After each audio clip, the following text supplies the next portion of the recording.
Unmute and then speak. Can't? Okay.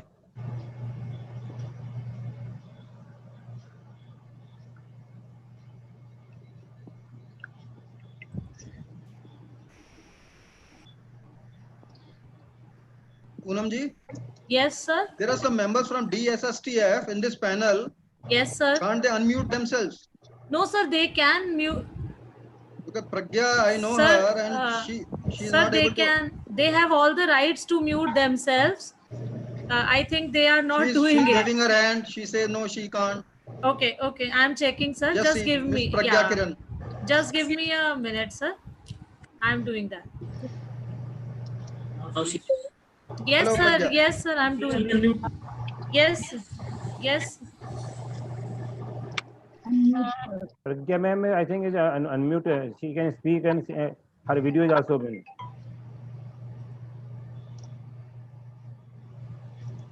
Video Pragya ma'am is open.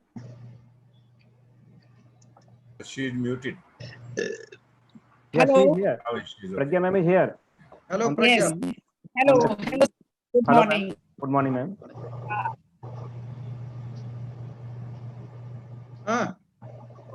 Say something. Hello. Hello. Good Yes, morning. Good morning. Now I am been unmuted by Poonam ma'am. No, now you are unmuted. Yes, yes. Now I can, How are you? I am fine, Good. sir. Very good. Anil sir, very good. And it is very nice to see you after such a long Yes, time. even I am seeing you after a long time. And you know what, sir? Yesterday I was feeling it is on the topic, and Anil sir participation is not there. And I sent one or two this sharing to Karachi and class this month and all. So See. I was thinking of you at that time. I think we should start. Poonam ma'am, Now Yes, it's time sir. to start. I think we should start now. Yes, sir. it's okay.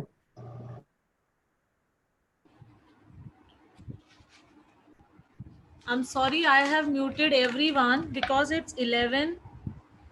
Now I think with the permission of Professor Srivastava sir, everything is ready from my side technically. So if you permit me, may I start the session for the day? Yes, please start. Thank you, sir. Thank you so much. A very marvelous and a very charming good morning and a hearty warm welcome to our eminent speaker, Professor Rajaram, Professor H.S. Mani, all the panelists, members of Delhi State Science Teachers Forum, and dear participants. Myself, Poonam Jain, the member of Executive Council, Indian Association of Physics Teachers, welcome you all for the second session of the online webinar series jointly organized by IAPT Regional Council 1 and DSSTF. Before beginning with the formal session of the day, this is to inform you that this session is being recorded and streaming live on YouTube and Facebook.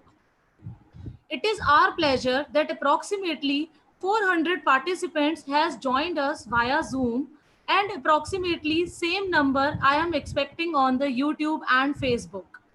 All the panelists are requested to kindly mute their mics during the session. Now, I request Dr. S.K. Singhal for the formal beginning of the session. Over to you, sir. Thank you. Thank you, Poonam ma'am.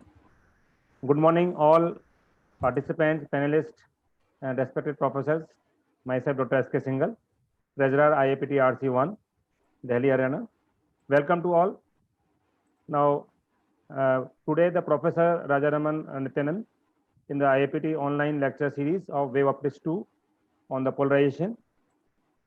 So this program has been organized in the collaboration of Delhi State Science Teacher Forum.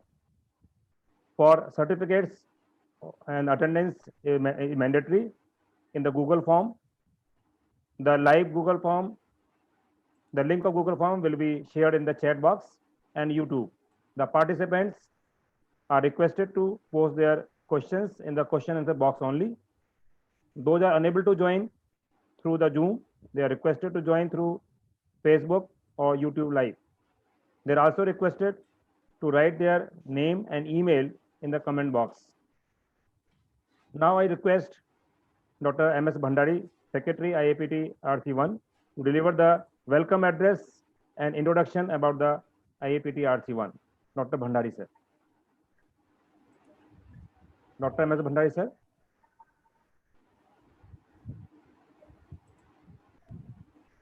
Dr. Bhandari, sir. Sir, kindly unmute yourself. Bhandari, sir, kindly unmute yourself. Thank you, Singhal sir. Good morning, everyone. It's my privilege to introduce IAPT, Indian Association of Physics Teachers, established by Dr. D.P. Khandelwal in 1984, has now grown into a major and well-reputed organization. IAPT RC1 is local chapter of IAPT for Delhi and Haryana. We organize various activities for promotion of physics and physics education.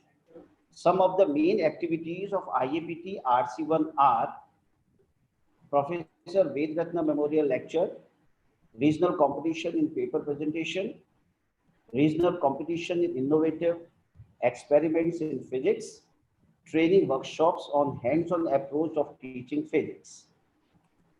IAPT as an organization conducts at central level various examinations like National Standard Science Examination in Junior Science, popularly known as NSEJP, National Standard Examination in Physics, Chemistry, Bio and Astronomy, popularly known as NSEP, NSEC, NSEB and NSEA respectively. National Graduate Physics Examination, popularly known as NGPE. All these examinations lead to international level. This year, due to coronavirus pandemic, IAPT RC1 decided to hold webinar lecture series. Today's lecture is one of the lectures in the series. On behalf of IAPT RC1, I welcome again our distinguished speaker, Professor Rajaram Nityananda. We are fortunate to have with us our respected guests, Professor H.S. Mani, Professor Ajay Ghatak. I welcome you both. Welcome, sir. Nityanand, sir, your previous lecture was very informative and inspiring. Thank you for that. We are obliged. So a warm welcome to all our participants. I welcome you again. Thank you. Thank you, Bhandari, sir. Now I request Mrs. Pragya Karan, General Secretary, Delhi State Science Teacher Forum, to give the introduction about the forum. Pragya, ma'am.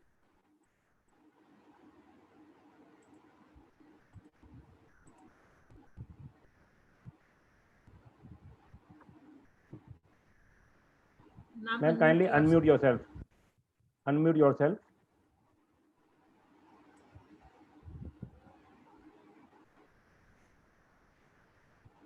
Pragya, ma'am, kindly unmute yourself.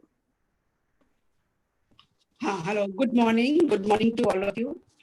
I am here to share with you about the organization DSTF. We are having this webinar in association with the IAPT.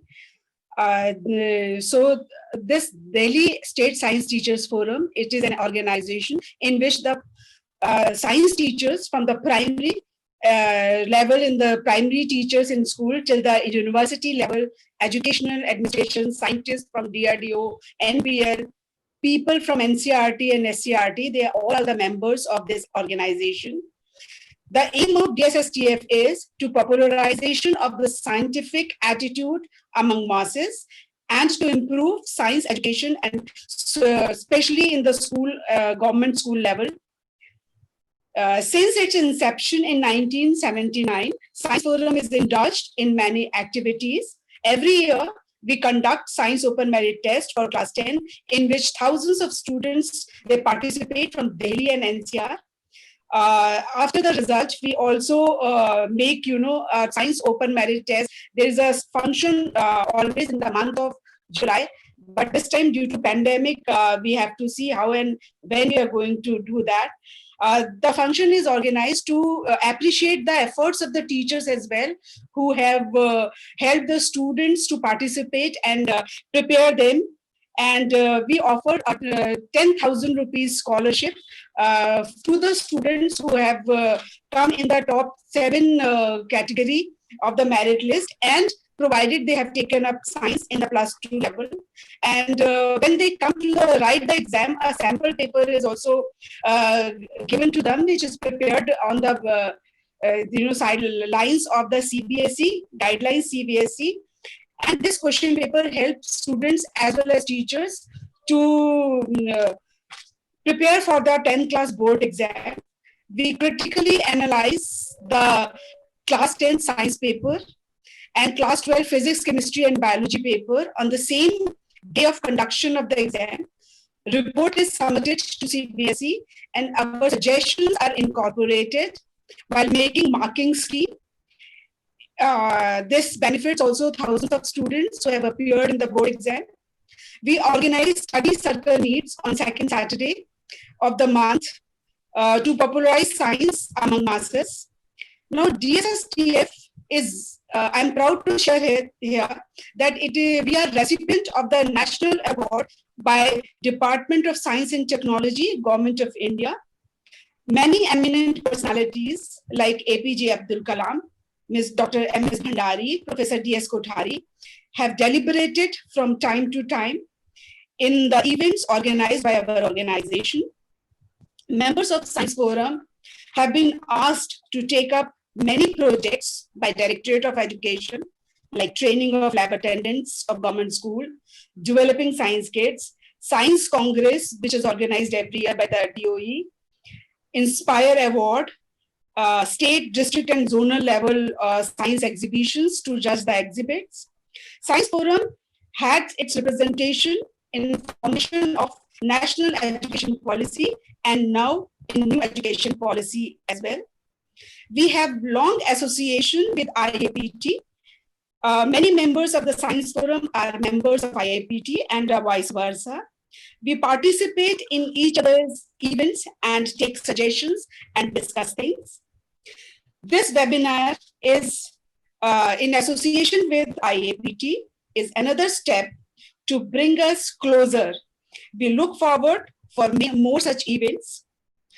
I would like to share these lines before I complete my introduction to DSTF. It is from DSTF and IAPT both, that in this time of pandemic, our efforts as a human can be, I have put in these lines, ख्वाहिशों से फल नहीं गिरते झोली में, ख्वाहिशों से फल नहीं गिरते झोली में, वक्त की शाखाओं को ए दोस्त खिलाना होगा, कुछ नहीं होगा अंधेरे को बुरा कहने से, अपने हिस्से का दिया जलाना होगा. Thank you very much. Thank you, Pragya ma'am. So beautiful poem that you recited at the last, and valuable information about the Delhi State Science Teacher Forum. Now I request Professor V.P. Srivastava sir, the President IAPT RC1, to introduce the distinguished speaker of the today's lecture, Professor Rajaram Nityananda. So Srivastava sir. Namaskar. Good morning to everyone. It's my pleasure and duty and honor to introduce today's distinguished speaker, Professor Rajaram Nityananda. Professor Rajaram Nityananda did MSc in Physics from Indian Institute of Technology, Madras, and PhD from Bangalore University, working at the Material Science Division of the National Aeronautics, now Aerospace Laboratory, Bangalore, on optics and crystallography. He was a professor at the Raman Research Institute before taking up the position of Center Director, National Center for Radio Astrophysics, Pune, which is a center of Tata Institute of Fundamental Research, which he held till 2010. He then served as the Center Director, Founder Center Director of TFR Center for Interdisciplinary Sciences, Hyderabad, from March 2011 to June 2012. From March 2013, January to 2014, he was a visiting professor at the Indian Institute of Science Education and Research, IISER Pune, and is currently with the School of Liberal Studies, Azim Premji University, Bengaluru. Professor Nityananda research interest in solid-state physics, liquid crystals, astronomical optics, image processing, and gravitational dynamics. He has been editor of Pramana, Journal of Physics, and Journal of Astrophysics and Astronomy, and the editor of Resonance, a journal of science education. He was a member of the International Steering Committee of the Australian Telescope National Facility. He was also the chairman, Board of Governors, NIT Tiruchirappalli. Professor Rajaram Nityananda is a fellow of all three National Science Academies of India, namely, he is a fellow of the Indian National Science Academy, a fellow of the National Academy of Sciences, and also the fellow at the Indian Academy of Sciences. Professor Rajaram Nityananda received the K.S. Krishnan Memorial Lecture Award 2004 of INSEAD. Professor Nityananda extended visit were to Department of Astrophysical Sciences, University of Princeton, Institute of Theoretical Physics, University of California, Santa Barbara, and Institute of Astronomy, University of Cambridge, Canadian Institute of Theoretical Astrophysics, and Inter-University Center for Astronomy and Astrophysics. May I now request Professor Rajaram Nityananda to please deliver his talk.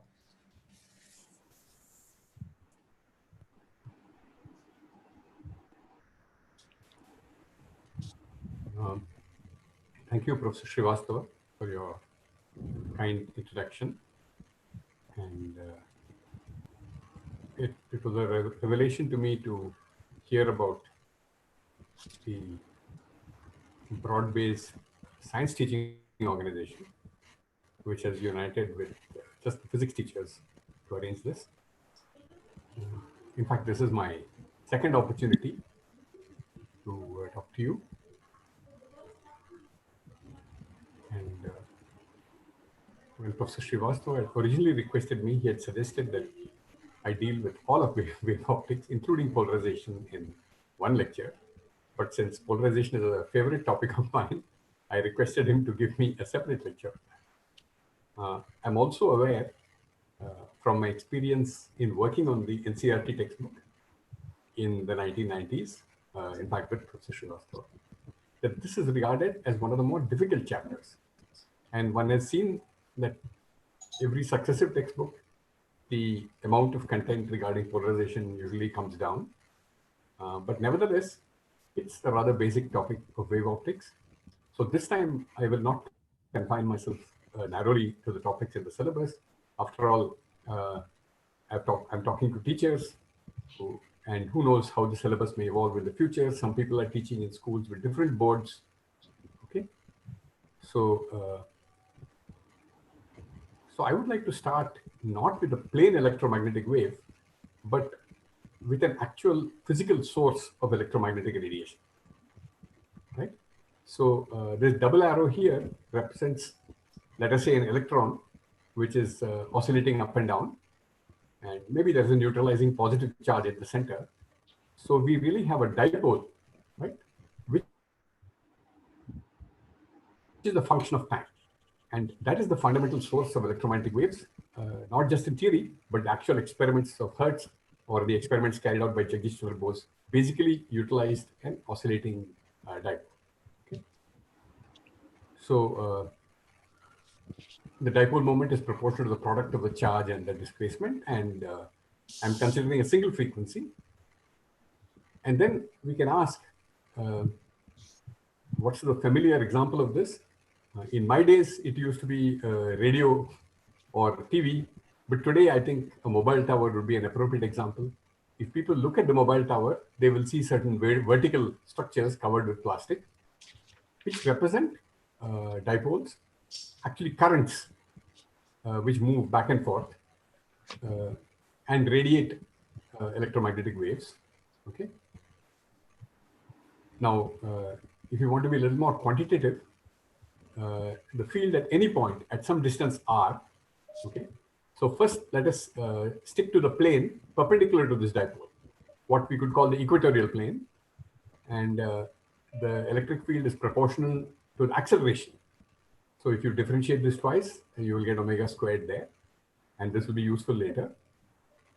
If we go off the equatorial plane, then what one has to do is to take this dipole moment and resolve it into two components. One which points toward this point, longitudinal, and since electromagnetic waves are not longitudinal, they are transverse, that does not contribute. So the component which contributes is the component of this dipole which is in the transverse plane, or in other words, in the plane of the sphere. So that's why you see the strength of the electric field, even at a fixed radius, decreasing as you increase this polar angle according to the cosine of latitude or the sine of this polar angle, and vanishing at the pole. Because exactly at the pole, the dipole is pointing towards you, and you will not get any transverse component. Okay. Now, if you change the distance, then the strength falls off as 1 by r, which is the same as the familiar inverse square law. If you look at the intensity proportional to the square of the electric field, that would be 1 by r squared, and this is 1 by r. Okay. Now, if you go very far away from the dipole and only look at a small region, then this sphere will look like a plane, and you will get what we call a linearly polarized electromagnetic plane wave. And you will notice that I'm always drawing a double arrow to represent the linear polarization. The reason is that, of course, I could draw a single arrow in this direction and say that is the electric field, but that statement would be valid for visible light only for a fraction of a femtosecond, after which the electric field would change sign. So when we talk of the polarization, it's better to represent the entire oscillation of the electric field, which is why I have drawn a double arrow both here.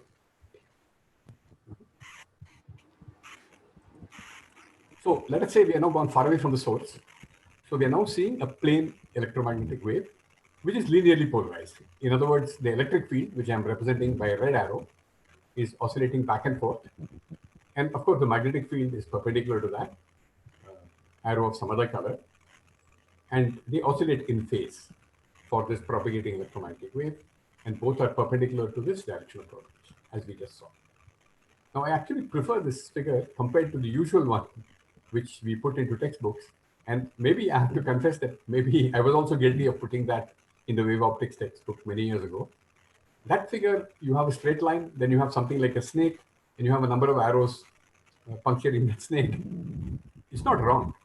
It represents the spatial variation of the electric field, but it also has these distracting things like the straight line and the sine curve. Now, if you want to represent the situation by means of an equation, it's very concise and compact. And the electric field along the x direction and the magnetic field along the y direction are both given by some amplitude and a cosine function. And it's important to know that this depends both on space and time. So if I freeze the value of t, say at t equal to 0, then you have a maximum at z equal to 0, but at a later time, the maximum will move. So it's a propagating wave. And the fact that only z occurs here means that if you change x and y, nothing changes, right? So that means that's why I have drawn multiple copies of the electric and magnetic fields on this plane, just to emphasize the fact that you have these wave fronts, right? And of course, this happens to be at this moment a place where the electric and magnetic fields vanish. But if you stay here a little time longer, this wave front will come and you will see a finite value of the electric field. Okay.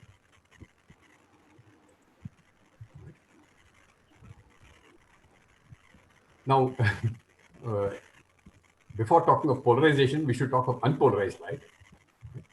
And in preparing for this lecture, I looked up many places, and in all of them, unpolarized light is represented by this figure. Okay. So again, it's not wrong, but it could be misleading, because all said and done, if a student is introduced to a subject with a figure for the first time, he may forget everything else, but the figure may remain in the head. So this gives the impression that the direction of polarization is simultaneously in all directions. But a vector has to have a given direction at a given time. So the correct statement is that it changes rapidly with time. So at one moment, it may be like this, and maybe not femtoseconds, but maybe some nanoseconds later it may be like this. So what we see is the average effect of this. So this figure should be used with caution. That's all I would say. So just based on what we have said, though this may not be the ordering in the textbook, the very first topic one could discuss is the scattering of light by a single molecule in the Earth's atmosphere. Okay. So I've drawn two cases to be taken. Let's look at the upper case, which is in a way the easier one. Okay. So this is a symbolic representation of the molecule, and observer is somewhere here, and the observer is looking up, and the sun is somewhere off to the left, right, close to the horizon. So you have this wave coming horizontally, and the polarization is a double arrow, but in this case, I've represented by the circle because the double arrow is pointing out to the figure. Okay? So in 3 dimensions, this is horizontally polarized, which means that the electric field will fall on this molecule, and the molecule itself has positive and negative charges, which will feel forces in opposite directions from this electric field, and therefore a dipole moment will be set up. And since this electric field is oscillating at a frequency omega, this dipole moment will also oscillate at a frequency omega. If you want a classical model, it's just a forced harmonic oscillator. And in the simplest case, this would be parallel to the electric field. Okay. Now, the first question which a thoughtful student may ask is, why do you only talk about the electric field? What about the magnetic field? Magnetic field also acts on charges, and that force is given by Q into V into B with some cross product and other things. But it's important to realize that if the velocity is less than the velocity of light, which it is in most atoms, right, then this term is much smaller than Q times E. Okay? If you remember the formula I wrote for E and B in the previous page, the value of B was less than the value of E by a factor of 1 over the speed of light. Okay? So first thing is, don't worry about the magnetic field. For the rest of this lecture, we'll be only talking about the electric field. And there's a pleasing symmetry in the idea that somewhere there's a dipole oscillating in the sun, it radiates an electromagnetic wave, it falls on a molecule in the atmosphere, and it creates an oscillating dipole. So according to the same principle, that oscillating dipole is now going to radiate. Now, since this is now the equatorial plane, therefore it radiates equally in all these directions. So you get linearly polarized radiation, horizontally polarized here, here, and here. Okay. Now let's go to the other case. And of course, sunlight being unpolarized means that as you average over time, you will see this as well as this. Okay, you'll see both. So now we're looking at the component of the incident light, which is polarized vertically. Right? You're sitting here, and you're looking up. And now the dipole moment, which is set up in the molecule, represented by this red double arrow, is pointing towards you. So at least if you look at right angles, you will see nothing. So that's why when you look up, and if you see light which has just been scattered once, then it's entirely polarized in the direction shown in this figure. You don't see any component in this direction. Of course, you may not be looking straight up. If you're somewhere here and you look here, you will see the transverse component of this. And finally, if you're in the either forward or backward direction, you'll see the full intensity. Okay. So this is summarized. And as I said, I'm thinking of the simple case where the polarization, the word polarization has 2 meanings. One is the dipole moment set up in the molecule, and the other is the polarization of light. So let me call it dipole moment. It's proportional with some proportionality factor alpha to the incident electric field, and of course oscillating at the same frequency. So incidentally, as a bonus, we also see that the strength of the scattering will be approximately proportional to the 4th power of the frequency. Okay, and the reason is if you assume this alpha to be reasonably constant, which is approximately true for air molecules and visible light in the visible region of the spectrum, then we had a factor of omega squared for the electric field coming from the acceleration. And therefore, when you go to the intensity, it's omega to the 4. So this is supposed to explain the blue of the sky. That's one of the standard topics. So it's also supposed to explain the red color of sunset. Right? And I mean, this is there in textbooks. I just thought I'll elaborate on it a little bit. By the way, I'm not sure. I took this picture of the net and they didn't say whether it was sunset or sunrise, but let's assume it's a sunset. Okay. So I chose this picture because on the one hand, you can see the reddish color from the reflected light, which is at a very oblique incidence. So presumably that's also the color which is coming from the sun close to the horizon.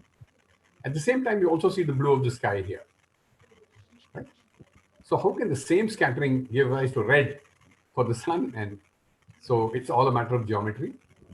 So this figure is not to scale because the radius of the Earth, so this is the surface of the Earth.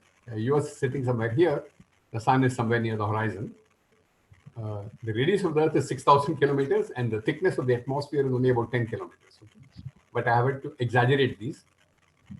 So on the one hand, what you see directly from the sun passes through a large thickness of atmosphere. In the real geometry, it passes through almost 100 kilometers. Right? So on its way, a lot of the blue light gets scattered. So someone living here, looking in this direction, sees the blue sky. But someone living here who is seeing the sunset sees all the blue removed and therefore, sees a more reddish color, which I have represented very crudely. It does suddenly change from a mixture of all colors to red. On the other hand, the same person looking up, this sunlight is mainly propagating outside the atmosphere and then getting scattered at right angles, passing only through 10 kilometers. So that's why you see the blue. Okay. So this is a little more elaborate explanation than what is normally given in textbooks. And it's a nice exercise in geometry to check, given the radius of the Earth and given 10 kilometers here, that this distance is actually hundreds of kilometers. So the setting sun is particularly sensitive to any clouds, any dust, any pollution that you may have on its long journey. Now, I've talked about what happens to light when it falls on a disordered gaseous array of molecules in the Earth's atmosphere. Now I'm going to talk of light falling on some substance like glass or water, where the constituent molecules or atoms are quite densely packed. Right? And actually, the situation is a little different. And the best way to understand that is to first split the glass into a number of thin layers. And if we understand what's happening in a single layer, then we can put it together and understand what happens for a thick sample of dense material in the solid or liquid form. So what this diagram shows is an incident wave, plane wave, normal incidence falling on this layer, producing oscillating dipole moments in this layer, and they act as a source. Okay. Of course, this plane wave itself came from some source somewhere far off to the left. Okay. Now, these oscillating dipoles will radiate in this direction, backwards, and that's what we call the reflected. Of course, from a very thin layer, the reflected thing will be very small. And in fact, there's a nice experimental demonstration of this. If you blow a soap bubble, then you, of course, see beautiful reflected colors, which we saw last time. But near the top of the bubble, where the thickness becomes very small, it looks almost black. So, but still, you get some reflected light. But what's interesting to us right now is the fact that if you go to the backside of the layer, on the one hand, you will be receiving radiation from the original source, but to that will be added the radiation produced by the dipoles, induced by the incident wave in this layer of material. Right? So this is in a way the simplest example of interaction between light and a thin layer of matter. And then what happens in the transmitted a couple of things can happen. On the one hand, if there is some energy being absorbed by friction, after all, a forced harmonic oscillator will have friction, and the absorption will be maximum if you are at resonance.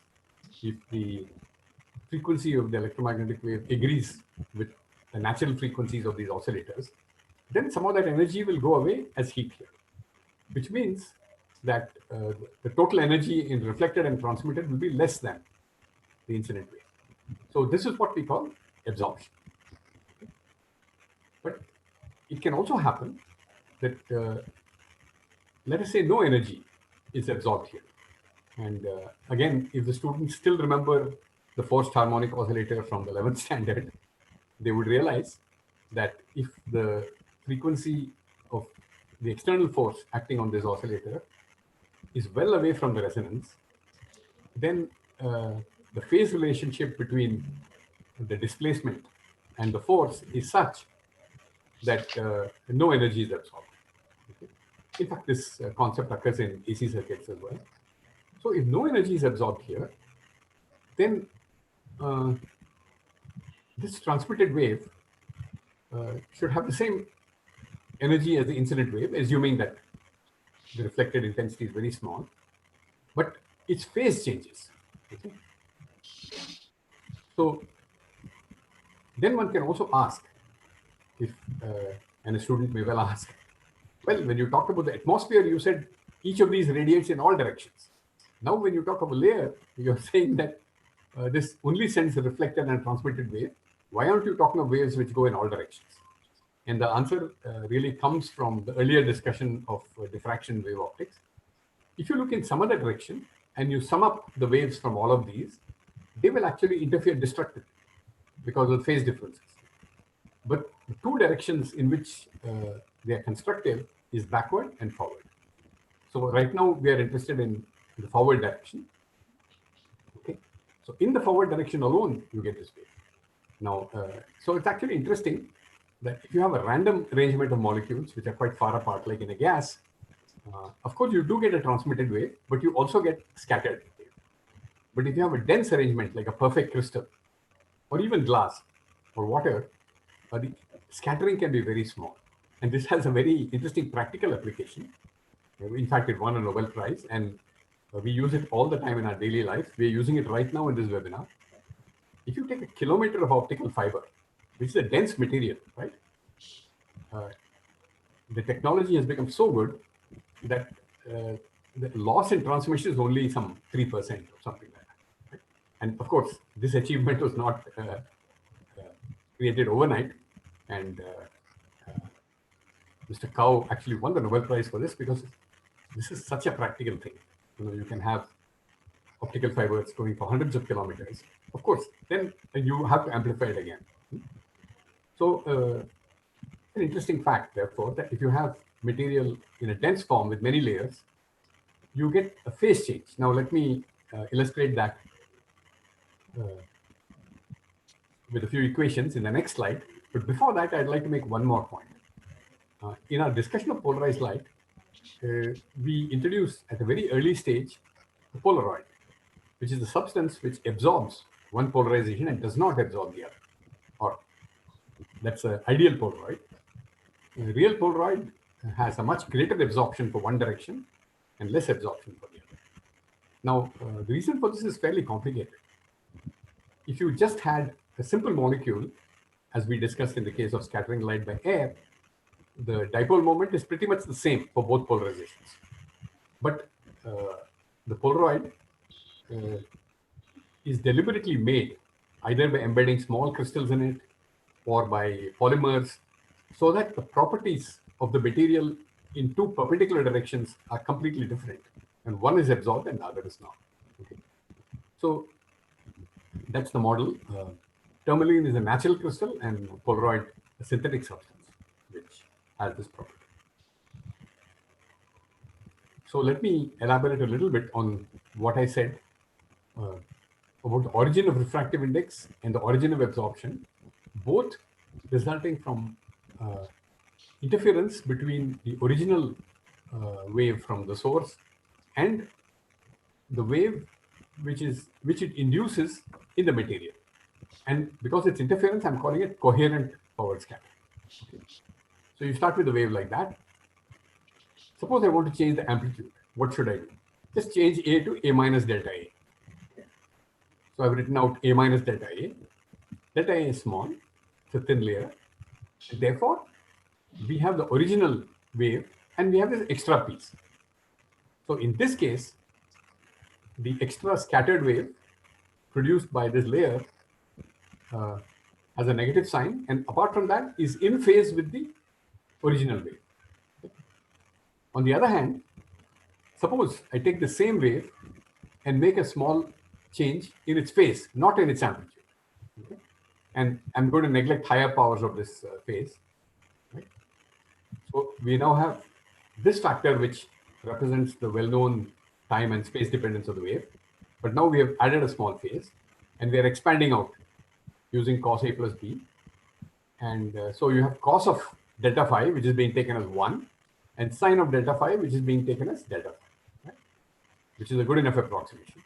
So this is your original wave. And now the forward scattered wave by the layer actually is proportional to delta phi, but it's 90 degrees out of phase, okay, with the original wave.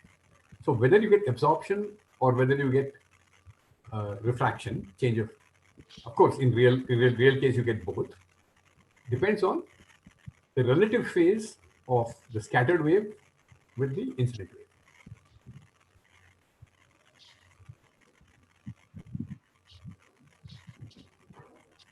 Yeah. Right. So what will that depend on? That will depend on the induced dipole moment in the layer having a certain phase relative to the electric field.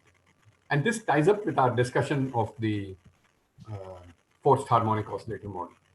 So the point I wanted to make, I doubt that this much would be taught with all the time pressures and the examination pressures in a typical standard class. But nevertheless, if one has students or a different group who would want a kind of logical reason for refractive index and absorption, then this could be offered. And it would connect with the knowledge of the forced harmonic oscillator. So then one can come to a dense medium, not just a thin layer. Okay? And this is, of course, very much a familiar part of the syllabus. Right? And again, we have to consider two possible cases. You have an incident beam, a refracted beam, and a reflected beam. And based on our earlier discussion, we know that the origin of this reflected beam is in the oscillating dipoles in this entire region. Okay. Now, calculating the strength of the reflected beam is a different matter, but one can at least see that in this geometry, all the dipoles are perpendicular to this plane. Okay. So the incident wave is polarized with its electric field pointing towards you, perpendicular to this plane. Same is true, therefore the induced dipoles are also in that direction, and the reflected beam also has this polarization. However, if you go to the other case, right? So this is the polarization of the incident wave. And again, the symmetry tells you that if this lies in the plane, all the other polarizations will also lie in the plane. Okay? And then this is the polarization of the refracted wave, which means the dipoles in this medium are oscillating in this direction. And now I have depicted the reflected wave as having a very reduced intensity. And the reason is that I have to take the component of this dipole perpendicular to this direction, based on our discussion in the very first slide. In fact, at a particular angle, which is the famous Brewster angle, these two are at 90 degrees to each other. And at that point, this polarization, which is lying in the plane of incidence, actually has zero intensity. So the behavior of light scattered in the atmosphere, the behavior of light going through a Polaroid, and the behavior of this Brewster angle which are all familiar topics in the curriculum, can all be unified if one uses the earlier discussion of electromagnetic theory, though I'm not very sure that the chapter on electromagnetic theory says much about the source of the EM waves, the dipole. But whether it says it or not, if one introduces it, the whole thing will look a little more logical. And at this point, I think I'll be moving beyond the physics syllabus, but not necessarily beyond the chemistry syllabus. Okay? So it was discovered sometime in the 19th century, early 19th century, that linearly polarized light in certain substances undergoes a rotation. Okay? So this is the way it's usually depicted. So this is a sample full of some material, and this sine wave, the same sine wave that I was complaining about, right?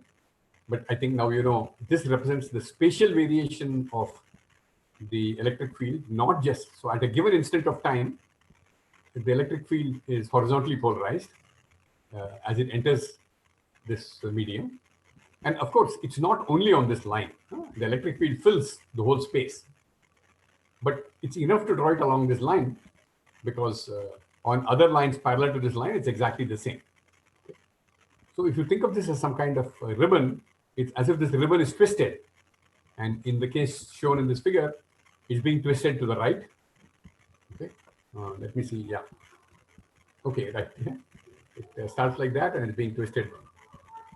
Starts like that and it's being twisted to the right. Okay. And of course, this rotation of the plane of polarization is proportional to the thickness, but can differ from one substance to another. So this was the discovery first in crystals of quartz.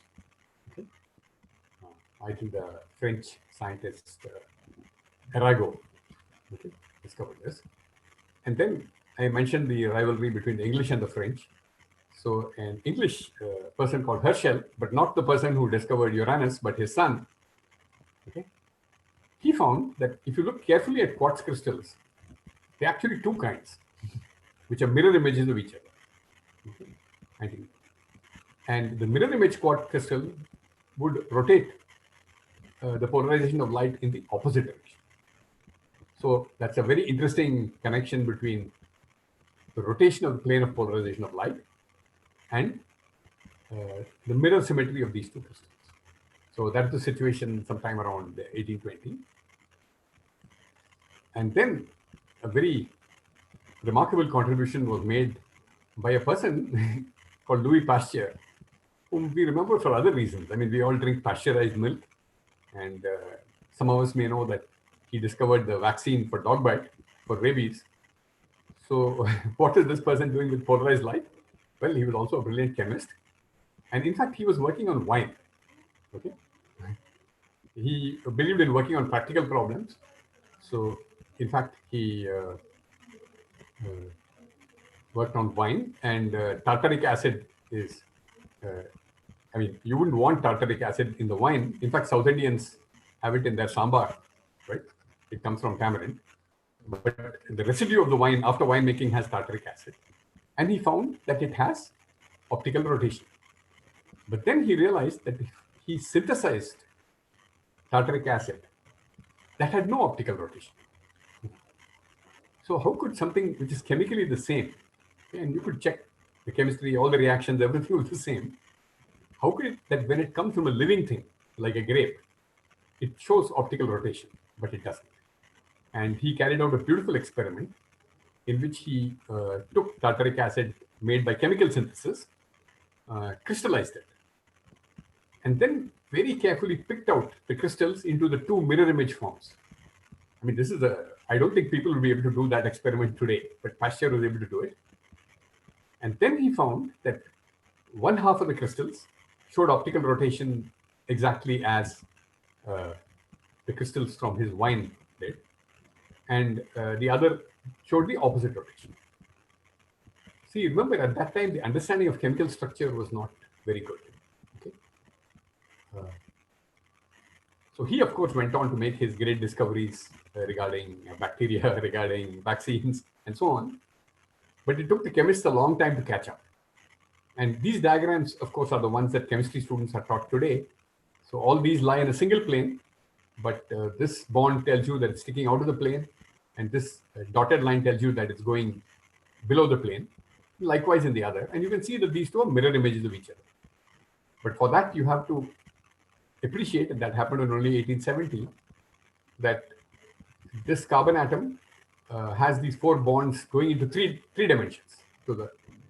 So the study of polarized light and optical rotation actually gave rise to major progress in chemistry. And of course, in mineralogy, polarized light is used all the time.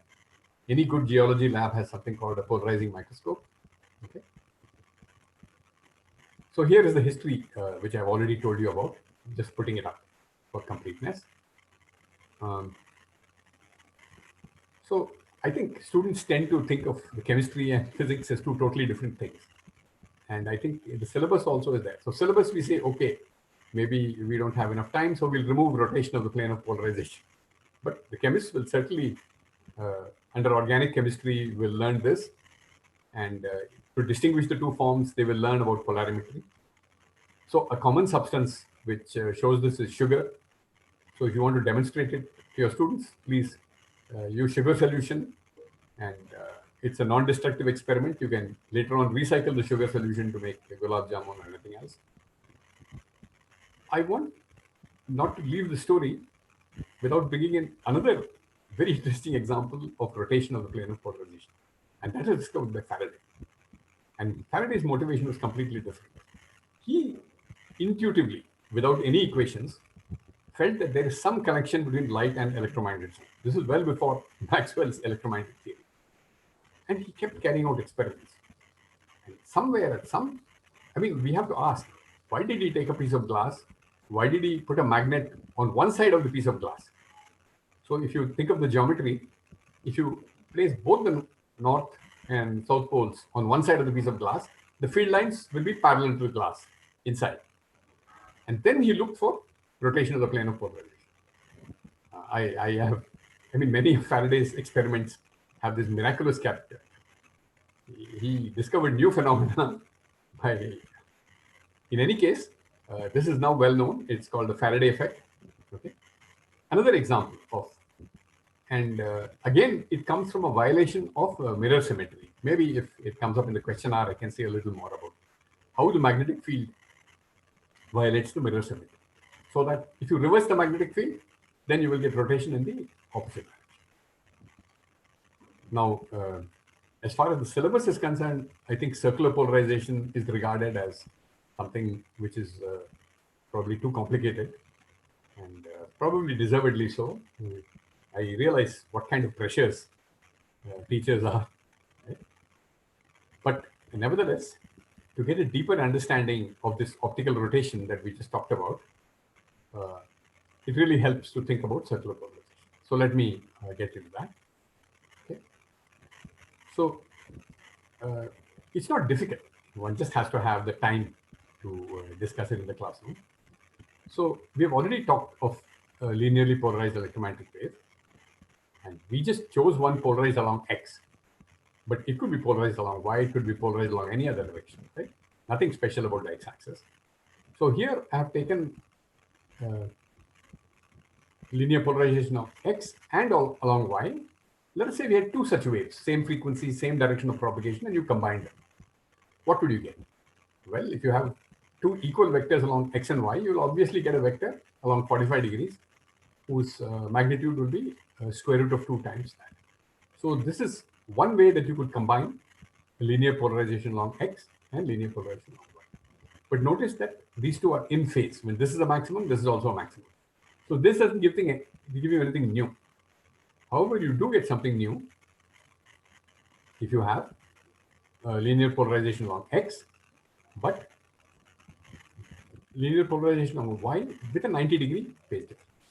Now you can ask, how would you produce such a wave? Well, we said that a charge oscillating along the X direction. So we're looking along the Z direction.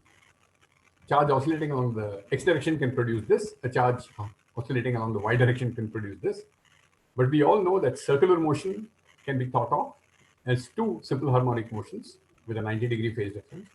So actually, if a charged particle happens to be moving in a circle, for example, if it's in a magnetic field, and then you look along the magnetic field, you will get exactly what we have depicted here, right? Electric and magnetic fields, which are 90 degrees out of phase and equal in amplitude. And this is called right circular polarization. And the reason is that if you are looking back along the negative z direction toward the source, then at t equal to 0, this has a maximum, right? And z equal to 0, let's say. And the sign is, of course, 0. And then a quarter of a period later, the sign becomes a maximum. So that means the magnitude of the electric field remains constant because the sum of these squares is constant. But the electric field moves from x to y in a quarter period. So it's rotating in the positive direction. That's the convention for positive direction. And unfortunately, this convention for circular polarization keeps changing over the years. And even today, there could be optics textbooks which will call this left. So just a small warning. But if you take textbooks on electromagnetic theory, say by Jackson and so on, they will follow this convention. Okay? So this is called right circular polarization, when the tip of the electric field moves in the positive sense. See, counterclockwise is also dangerous, right? Moving from x to y is unambiguous. But if you say counterclockwise, if I go and look at the clock from the back, well, I'll change. Okay? So this is as a function of time. Now, what happens if we reverse the sign of the y component? So in the example I gave you, the source was a charged particle moving in a magnetic field in the positive sense. Suppose I reverse the magnetic field, then it will orbit in the negative sense. And then you will get the other sense of circular polarization. Right? So this is the kind of description in words and equations of what circular polarization is. But we should have a more visual picture. So the same diagram that I had earlier for linear polarization, but now, so let's say this is the x direction, this is the y direction. So at a given moment in time, at z equal to 0, we said that it's pointing in the x direction, right? But if I allow time to progress, then this will rotate in the positive sense, which means it will rotate like that. And of course, the magnetic field will also rotate. Now, what is happening here? Whatever the electric field and magnetic field are doing on this plane, if I call this distance z, is what was happening here at an earlier time, z over c, right? That's the meaning of saying that the wave is propagating along z.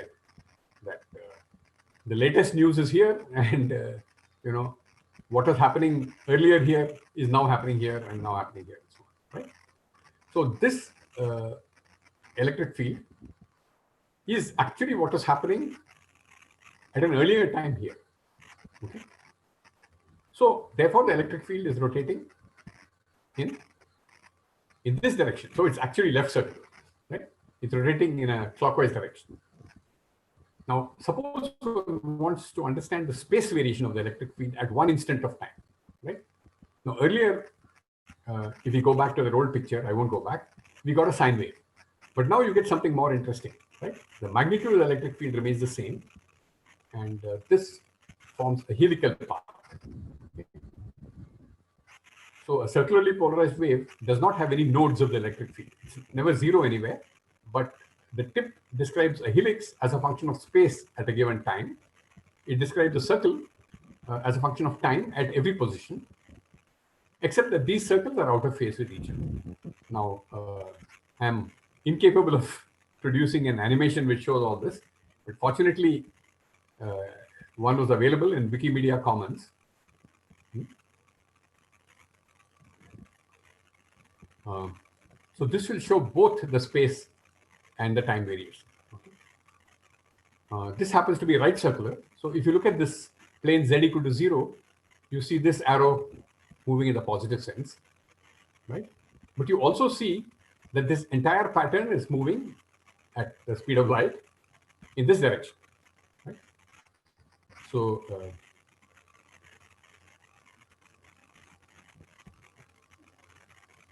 now there is an unfortunate clash of terminology here. if I look at one instant of time, I told you the tip of the electric vector forms a helix, right? Or a screw. So one can ask, here is a right circular wave. What kind of screw is this? Those of you who work with screws will realize that this is what we normally call a left-handed screw. So that's an unfortunate product of this convention, that the space variation is a left-handed helix when you have right circular polarization.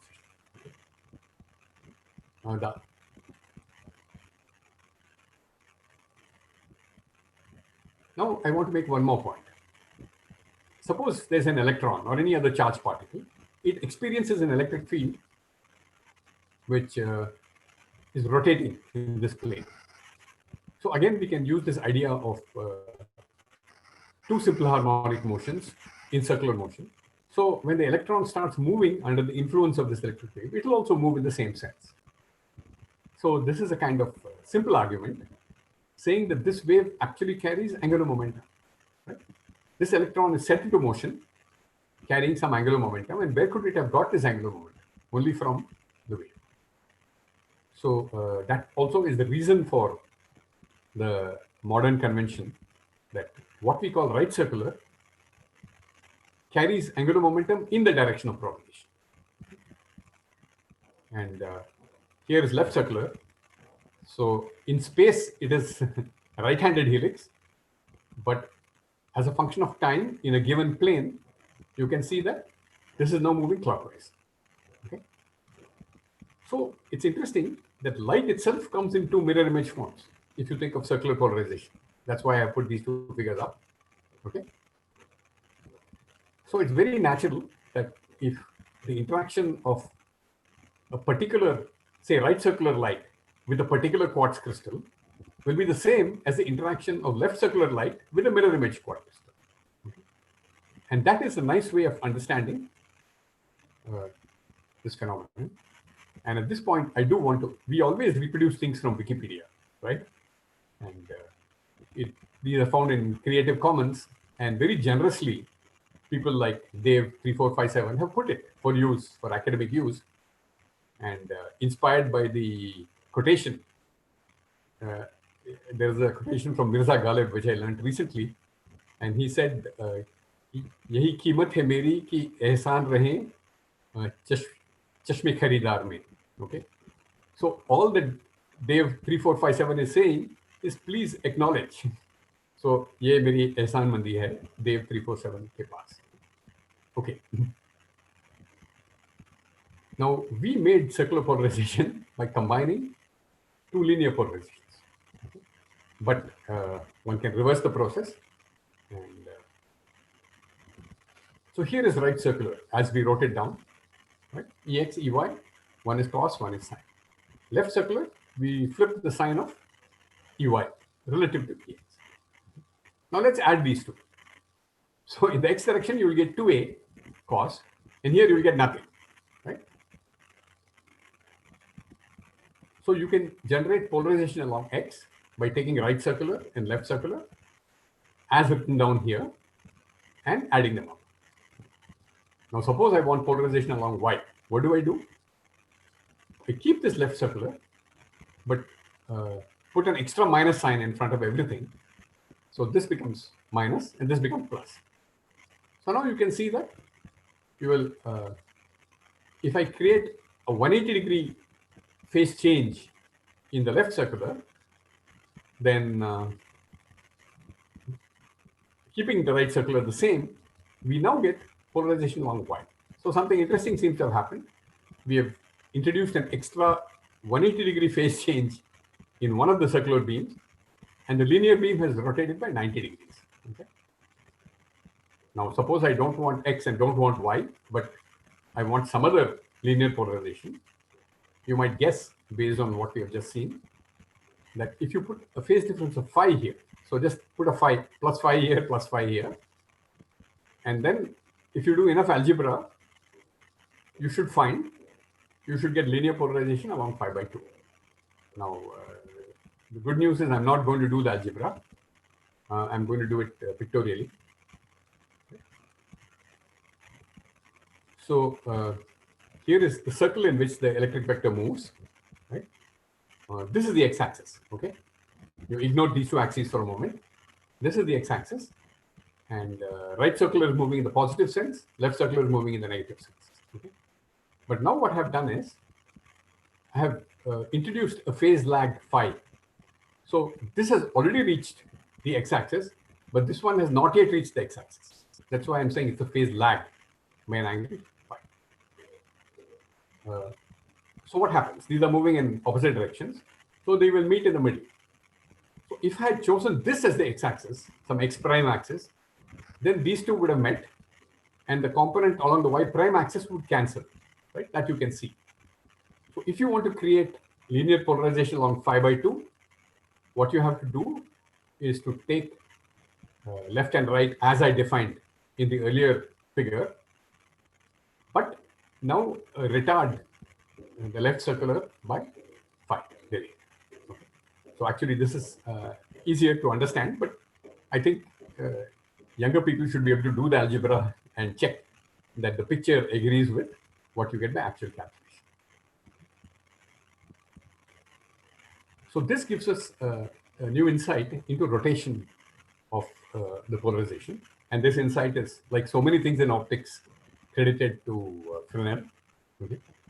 He said, I'm going along the axis in a particular crystal of quartz or in a particular sugar solution,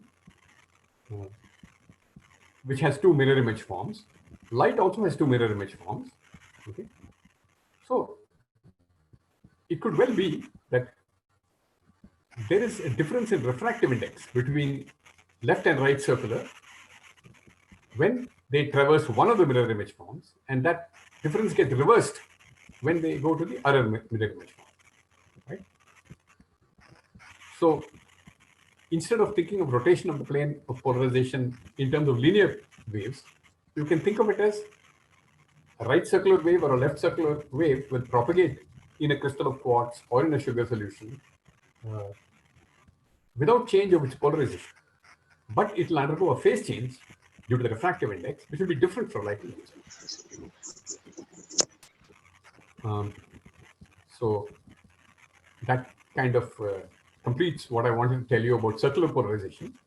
And it's a topic which we normally consider as too complex.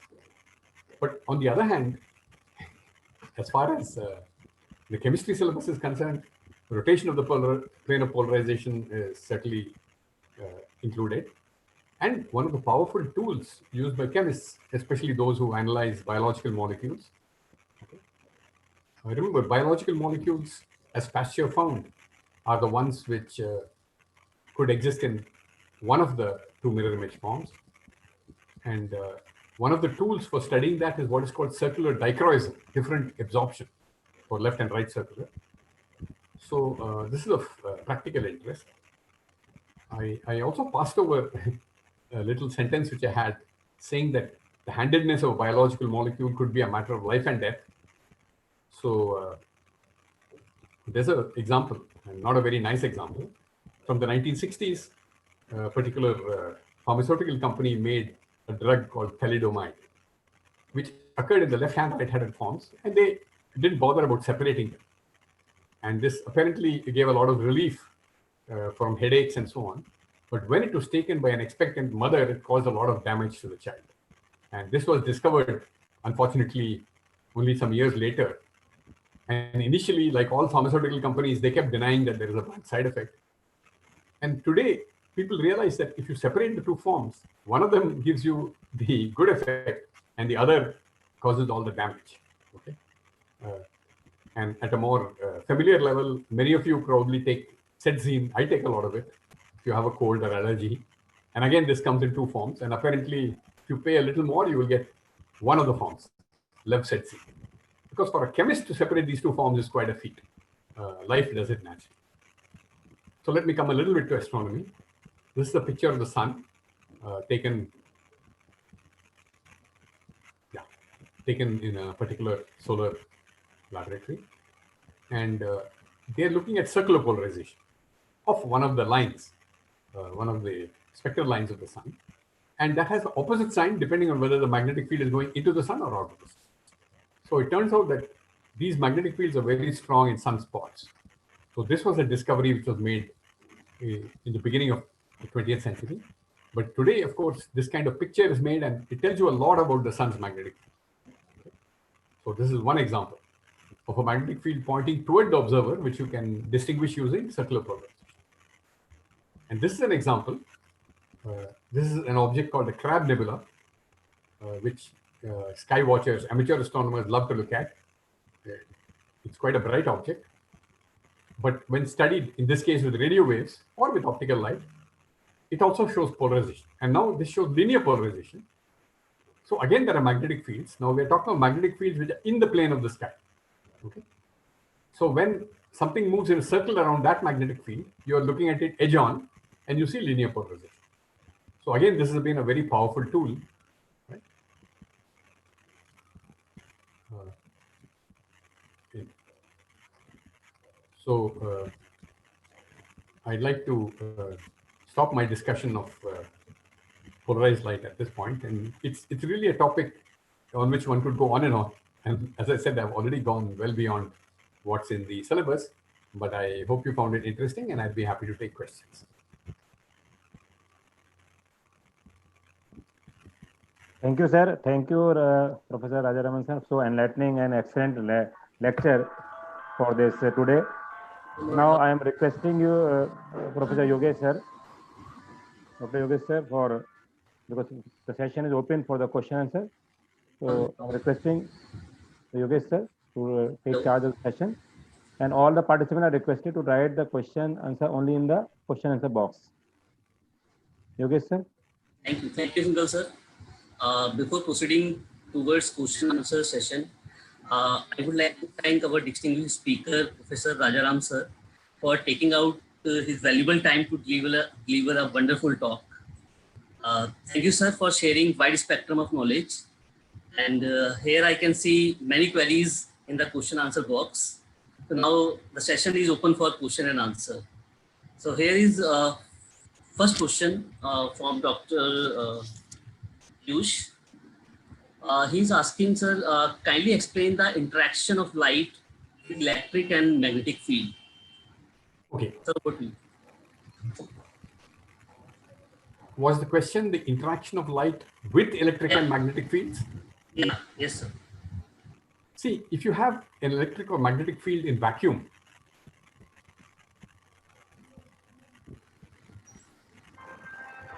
yeah, of course, I didn't discuss that. Then we have this famous principle of superposition. The Maxwell's equations are linear, and therefore, if in vacuum, let us say you have a capacitor plate with the electric fields, and you send light through it, the light is unaffected by when it comes out. However, if I put some material in the capacitor plate, then the properties of that material, its refractive index, its absorption, can change depending on the electric field which is put.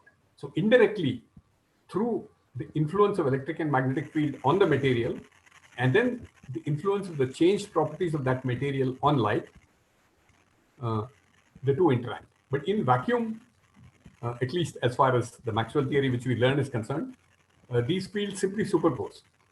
So you have electric or magnetic. So one good example is you have two beams of light which cross each other, right? But each continues as if the other was not there. Of course, if you put a screen in the region where both overlap, you'll see interference fringes. But if you allow them to cross each other, each is unaffected by the presence of the other. I hope that answers the question. So interaction can occur through the intermediary of matter, some material. Okay. Next question is from Deva Shankarji. Will left and right circularly polarized light will show differences in photoelectric effect as compared to unpolarized light? Okay, that's an interesting question. Answer is yes, because the electrons in the solid, at least, of course, have to be understood by quantum mechanics. But if we think very classically, the electric field of the incident wave gives them some energy, and then they come out. Okay. So even if you look at linear polarization, the two linear polarizations which I showed, one parallel to the surface and one perpendicular to the surface, will actually have different results on the photoelectric. Okay. Now, in the case of circular polarization, it's a superposition of both the linear polarizations. So, at least from what I understand, you now have to ask, is the angular momentum of the light going to get transferred to the electron? Okay. So there's a lot of modern work in solid state physics where the electrons are polarized their spins go in some direction. So if you have polarized electrons and circularly polarized light, then definitely the two polarizations will behave differently. Okay. So if one wants to learn more about it, one has to look at solid state physics literature and this experimental tool, which is called angle resolved photo emission and so on. So yes, it's a interesting possibility. Okay, next question is from Prashant Kumar. In going from a rarer to denser medium, light loses some speed. What happened to energy carried by light waves? If the medium is not absorbing, then the energy carried by the incident wave is distributed in some ratio between the reflected wave and the refracted wave. Okay, so nothing else happens. But if there is absorption, then it could be that the total energy in the transmitted wave and the reflected wave add up to less than the incident wave. Actually, there is also an interesting situation in which the energy can be greater than that in the two waves, but then the medium has to give it energy. And this is what happens in a laser, for example. In a laser, you have atoms which are in excited state. Okay? So atoms in an excited state can give energy to light. Okay? But so the distinction is made between a passive medium, right, in which things are in the ground state, or at least you have more in the ground state than in the excited state, and an active medium in which you have more in the excited state. So I hope that addresses the question about the energetics of refraction, reflection, and so on. Okay, sir. Next question is from Muhammad Alam. He's asking that can a single photon be traced back to its source without any time lag? Can I get it again? Can a single photon be traced back to its source without any time lag? I'm not sure I understand the question. What is meant by traced back to the source? You mean find out the direction of the photon? See, in a way, that is what happens in some detectors. See, many detectors do not detect the direction of the incoming photon. So it just gives up some energy, right? But for example, a photoelectric detection. If you take, in principle, it could give momentum to an electron, and then you would know something about the incoming photon. But when the question is without any time lapse, all physical processes do take some amount of time. It could be very short, but there is some time. So that's the best I could do based on what I understood of the question. Next question is from Satyabrata. Is there any specific range of the electromagnetic wave? How these waves are working for a large area in case of mobile tower, which you discussed earlier? Okay, the mobile phones come in several bands, right? And I know quite a lot about mobile phones because they are the great enemies of the field of radio astronomy, where I worked for 10 years in NCRA. So, so those are typically in the range of 1 gigahertz, which is about 30 centimeters wavelength. And then there's a 2 gigahertz band, which is 15 centimeters wavelength. And those have very little absorption, okay, in the Earth's atmosphere and so on. However, they do not reflect from the Earth's ionosphere. Okay? So actually, the radio waves of our old-fashioned shortwave and so on, whose wavelength was 30 meters, could be heard at the other side of could be received, I shouldn't say heard, at the other side of the Earth, right? Something you could hear Voice of America or something like that. Whereas the mobile things, because of the curvature of the earth, so if you put a higher tower, they could reach further. But actually, cell phone operators would like to put many towers, each with lesser power, rather than put a single tower with a very high power. Because if they did that, you would not want to live near that tower. I mean, it would be like you getting cooked in a microwave oven. Okay. So there's this eternal battle for locating a large number of towers, and the people living near the towers don't like it. So on. So the range of the electromagnetic waves used by mobile phones is essentially set by the horizon. Okay, sir. Next question is from Pratham. He's asking, can we say an antenna is linearly polarized or radiates in one plane by default? Yes. So in the typical mobile phones, they are vertically polarized. Okay. You see those white strips attached, and they are all vertical. And there's actually an interesting reason for that. The propagation over the surface of the Earth, this vertical polarization doesn't get attenuated that much. Of course, your mobile phone itself, because you may hold it in any way you like, right? So they actually have more than one antenna there. So regardless of the polarization, you will get some signal. Though I think many of us have sometimes played with the orientation of the mobile phone to see if we can get better signal, right?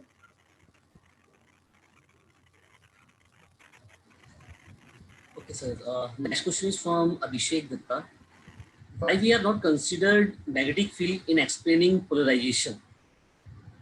No, I have not considered it for simplicity, but in all the figures I drew, one could have, for example, we had this figure showing circular polarization and even the moving wave circular polarization. At every point in space and time, I could have put a perpendicular magnetic field, perpendicular to the electric field. So as the electric field rotates, the magnetic field also rotates. So it is simply for brevity in the description that I omitted the magnetic field is very much there. And the old idea that the cross product of E and H will give you the direction of energy flow, the direction of propagation is remains to be true. In fact, if you had no magnetic field, then you would not have any energy flow. Okay, so next question is from Anshu Kera. Is it possible that at some instant of time, these electromagnetic waves can gain energy also? Again, in vacuum, no. But if they propagate in what I called an active medium earlier, the electromagnetic waves can gain energy. Of course, something else has to lose energy. So in this case, the excited atoms have to lose energy.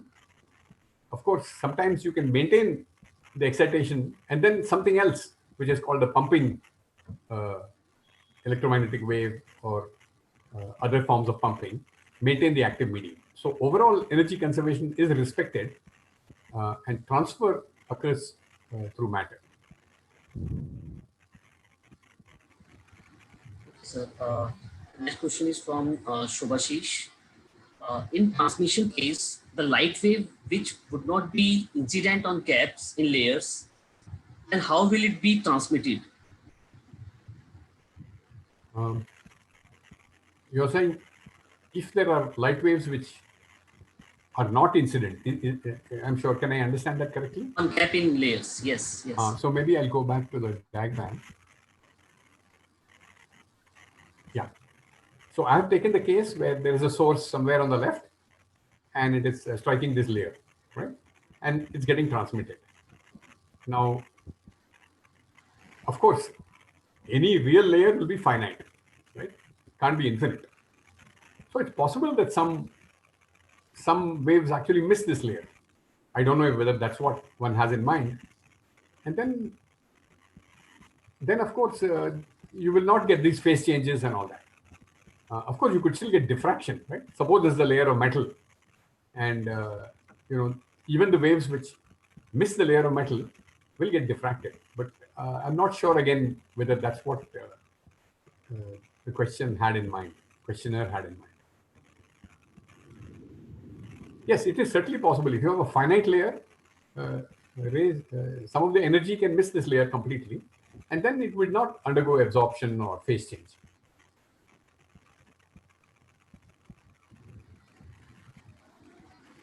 Okay, sir. Next question is from Dr. Ravi Shankar. Is there any difference between absorption and adsorption? Okay, my memory from chemistry class of maybe 50 years ago is that adsorption, spelled with a D, is sticking of some molecules to the surface of a some solid, right? So it is not directly connected with optics. On the other hand, it is true that one of the nice tools for studying an adsorbed layer is using polarized light. It's called ellipsometry. Okay? So again, I learned a bit about ellipsometry in my days in NAL because they were very good surface chemists there. And perhaps one can look up Wikipedia to see how polarized light can, both the absorption and phase changes and all can be used to study chemical processes like adsorption. Okay. So next question is from Jyoti Roy. Please explain briefly about Polaroid. How do work in 3D? Okay. Yeah. In this slide, I simply said that the material could have different properties in this direction and in the perpendicular direction, which is sticking out of it. So maybe I can give a model, for example. Suppose one had thin metal wires, and the wires were all parallel to a certain direction, and they were embedded in plastic or something like that. Then when the electric field of the incident light is parallel to the metal wires, it would be able to drive a current in those metal wires. And then, of course, you might get reflection, absorption, etc. But if you had current electric field perpendicular to the metal wires, that is along the small dimension of the metal wire, then it's not able to drive much of a current, right? So the general jargon for this is anisotropy. Right? If a material has different properties in different directions, then it can influence the two polarizations differently. And actually, Polaroid was one of the great inventions of a person called Land, L-A-N-D, who was the founder of the Kodak film company. Right? And he patented it, so it wasn't very easy to make. On the other hand, nature automatically has given us many crystals which have different properties in different directions. I didn't mention something called double refraction, but that is what was originally discovered as a property of the calcite crystal, where the two polarizations have different refractive index because of the different properties of the crystal in the two directions of polarization. So that really depends on the atomic arrangement. So in general, I would say a Polaroid is a substance which is able to absorb one direction of electric field more strongly than the perpendicular direction because of the way that the individual atoms or molecules are arranged, usually along some straight line. Okay, sir. Next question is from Elcott. Tell how polarization is applicable to modern camera and glass used during night time in the vehicle. I don't know if this is it's true that you can buy dark glasses, sunglasses, which are polarized. Okay. And that the principle is related to the Brewster angle thing, which we discussed. Right? So let us say you are a fisherman or something, and the sun is setting. So you have to, and you are glared by the rays which are reflected. Then, because this polarization is strong, your glasses should have a vertical polarization. The Polaroid should be such that it transmits this perpendicular. So it will block the stronger ray. It may admit the weaker ray. Now, a similar thing may occur when light is reflected from a road. Okay. But one of the most interesting proposals is that, for example, suppose all the headlights of cars are horizontally polarized and all people are given vertically polarized glasses, then you would not be glared by the incoming glasses. But I don't think that proposal has ever been implemented. theoretically it's possible. Okay. Okay, sir. Next question is from Sudha Kumari. Why reflected light has zero intensity when light went go from one medium to another medium, as you show in your slide? She's thinking of this slide. Yeah, if you're taking of this slide, actually I have not shown zero intensity for the reflected light because this angle is not 90 degrees. So if I take this dipole moment, it has a longitudinal component, which is actually quite large, and it also has a transverse component as far as this direction is concerned. But so the reflected light has zero intensity for this polarization only at the Brewster angle.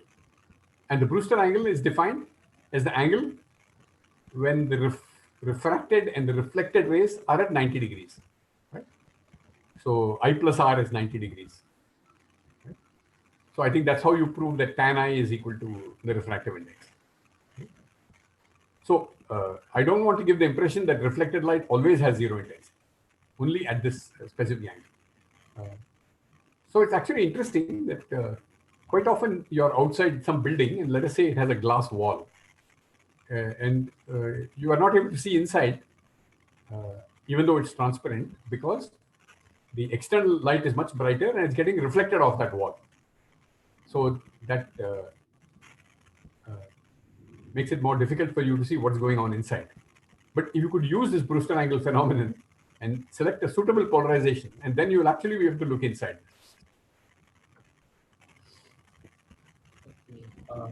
So due to the paucity of time, sir, I can take only 2 or 3 more questions. Next question is from Prakash Yadav. He's asking how we can identify polarization of nanomaterials and which instrument for this. I don't know much about nanomaterials, but there is one class of nanomaterials called metamaterials, which is very interesting. I told you that the optical properties of crystals are governed by the arrangement of atoms and so on. And those are the arrangements given to us by chemistry and by nature. But with modern technology, people can create arrangements which may not occur in nature. And they can also, by using metals or using dielectrics, tailor the properties. So there is an entire branch of optics called metamaterials, in which you can create very interesting properties. So that is the connection between optics and these modern developments in material science that I'm familiar with. So I can't resist telling you that in metamaterials, a very strange thing can happen.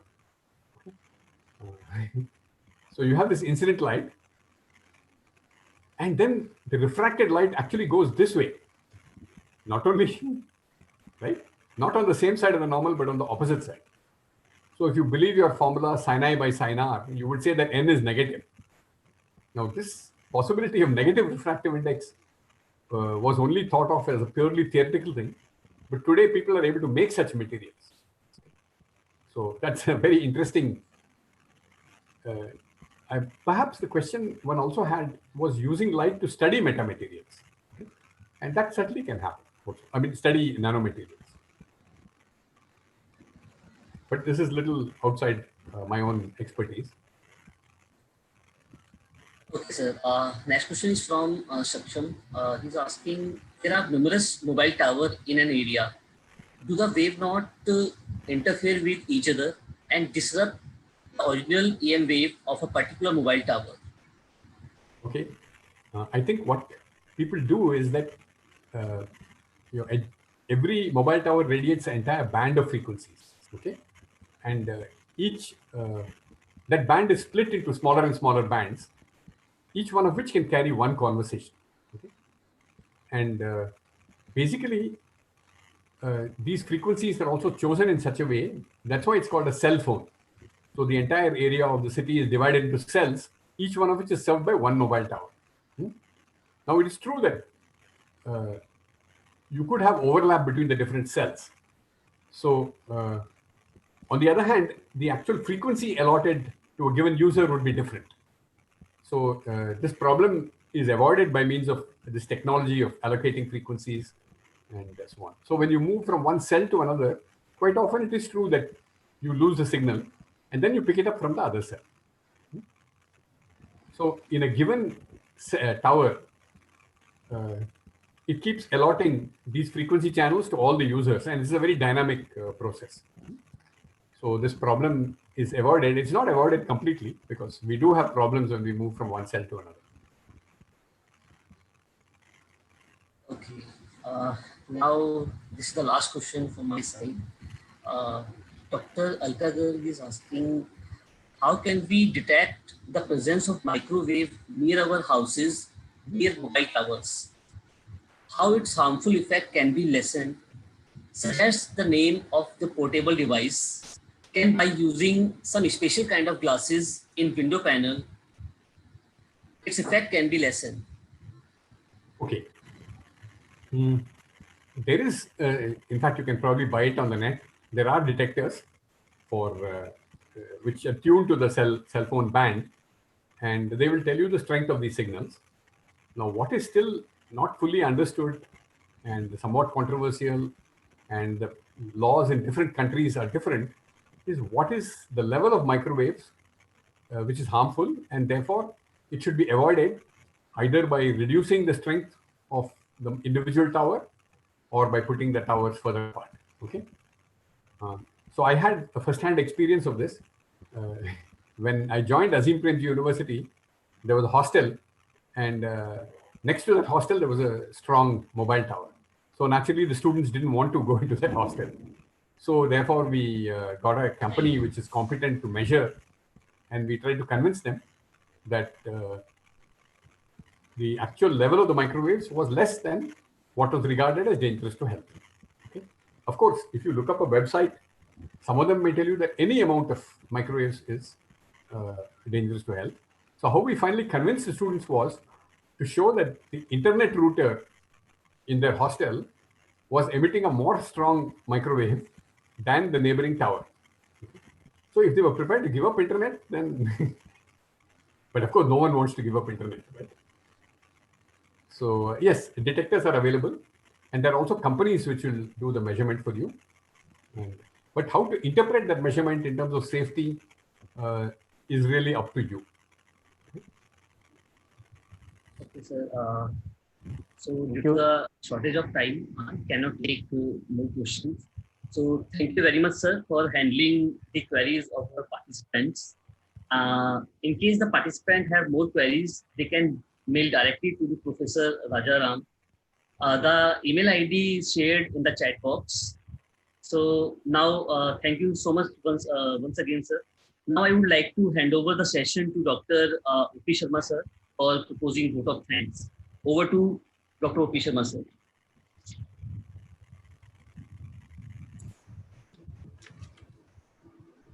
Thank you, Dr. Yogesh Kumarji,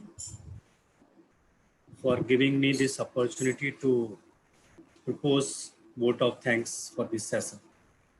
It's really my privilege and pleasure to propose vote of thanks for this session. First of all, I would like to thank our senior professors, Professor H.S. Mani and Professor Ajay Ghatakji, for gracing this occasion. We are really honored, sir, with your presence, and this session has added value with your presence. From IAPT side and my personal side, I thank you very much for being with us. Then I would like to thank today's speaker, Professor Rajaram Nityananda, for such an interesting and simple talk on such a complex and complicated topic, polarization of light, and especially for linking it with the daily life activities. It's a very interesting that you have related to our daily life with number of examples during your presentation, as well as during the interaction with the participants while asking their questions. That way we found this lecture much more interesting and useful, and I think all the participants who have joined this program through this Zoom streaming as well as through YouTube and Facebook might have been benefited too much with this live interactive program that you have given with, and this is the second lecture that you have given, and we hope that in future also we will get your support and cooperation in the same way. IAPT is really thankful to you for sparing time and giving us, sharing your thought and experience with us on this topic. Thank you very much, sir. This program, though it was organized initially by the Indian Association of Physics Teachers, Regional Council, Delhi and Haryana, but later on we thought that it would be better to associate with other organizations so as to make its reach more among the teachers and also to make it more effective and useful. With that in mind, we associated, joined hand with our organization, Delhi's State Science Teachers Forum, and they very readily agreed to join hands. Today, I would like to thank all the office bearers of the DSTF for coming forward and making such type of program jointly. I would like to thank especially Sri P.N. Varsani ji, who has been always helping us, joining us in different programs, not today and these programs. Since beginning, IAPT and DSTF have been working together on different fronts.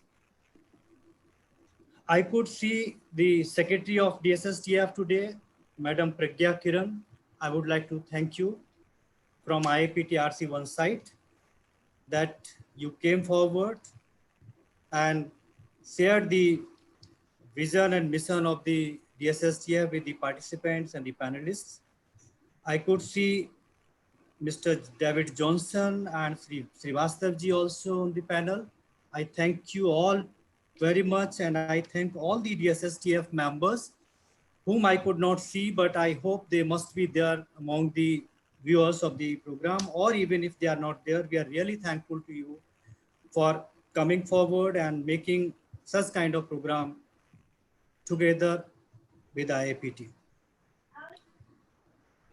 I would like to thank all the EC members, Executive Committee members of the Indian Association of Physics Teachers of Delhi and Haryana chapter for making this program very useful and informative for the physics community.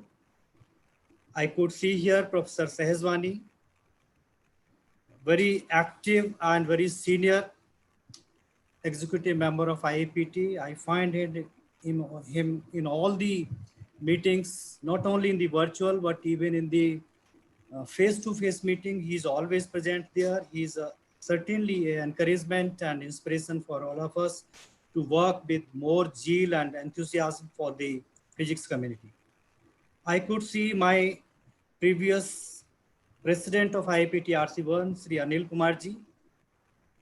His contribution in making IAPT at this level is immense.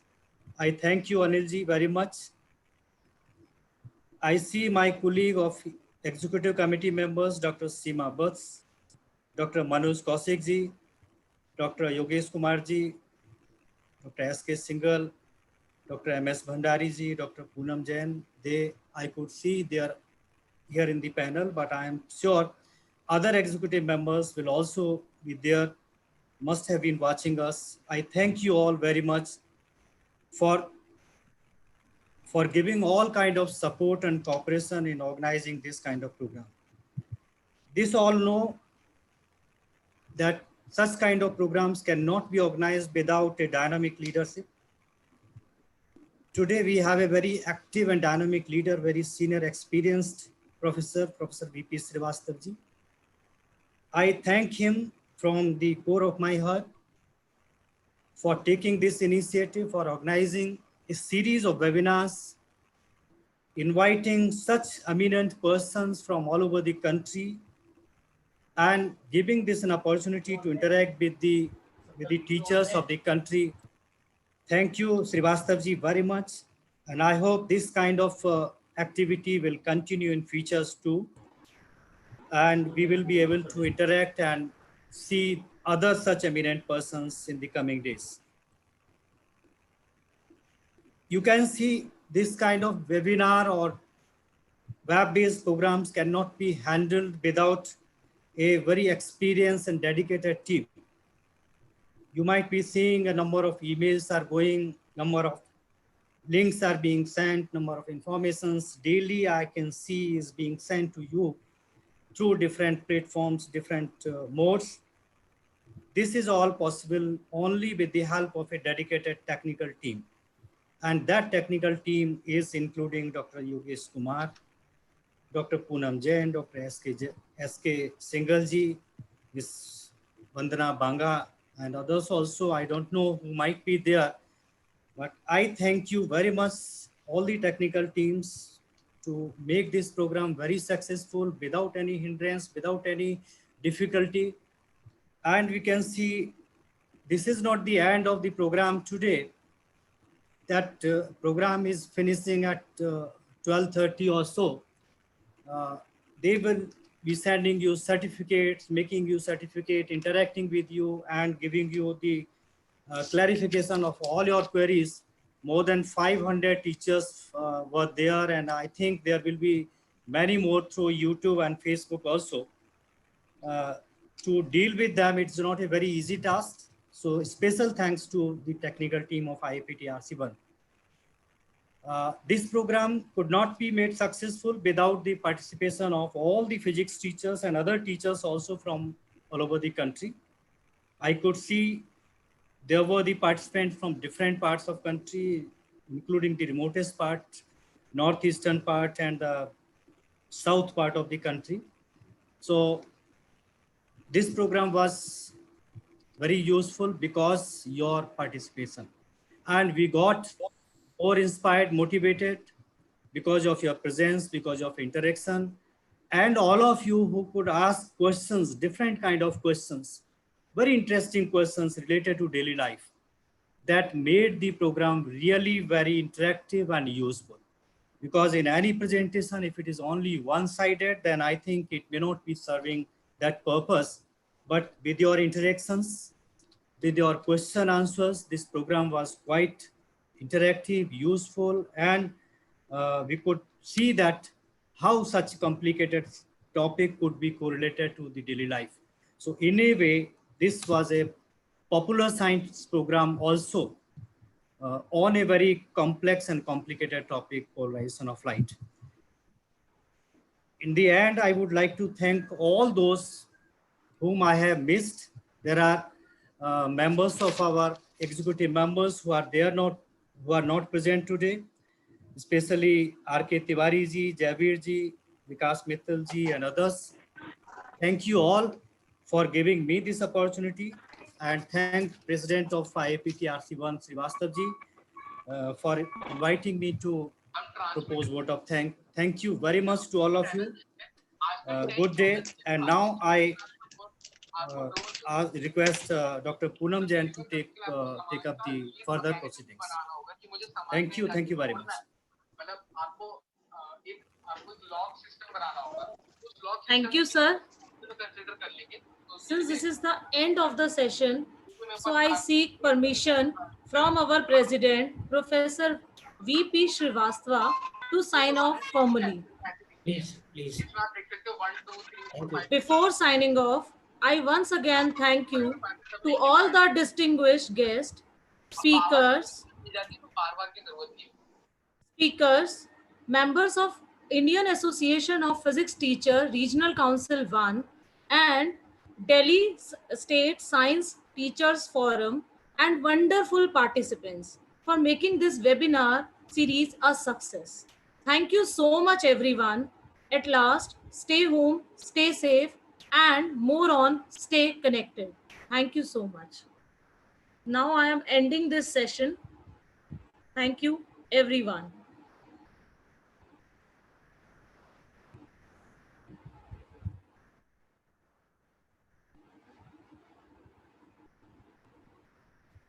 Thank you, Poonam. Thank you.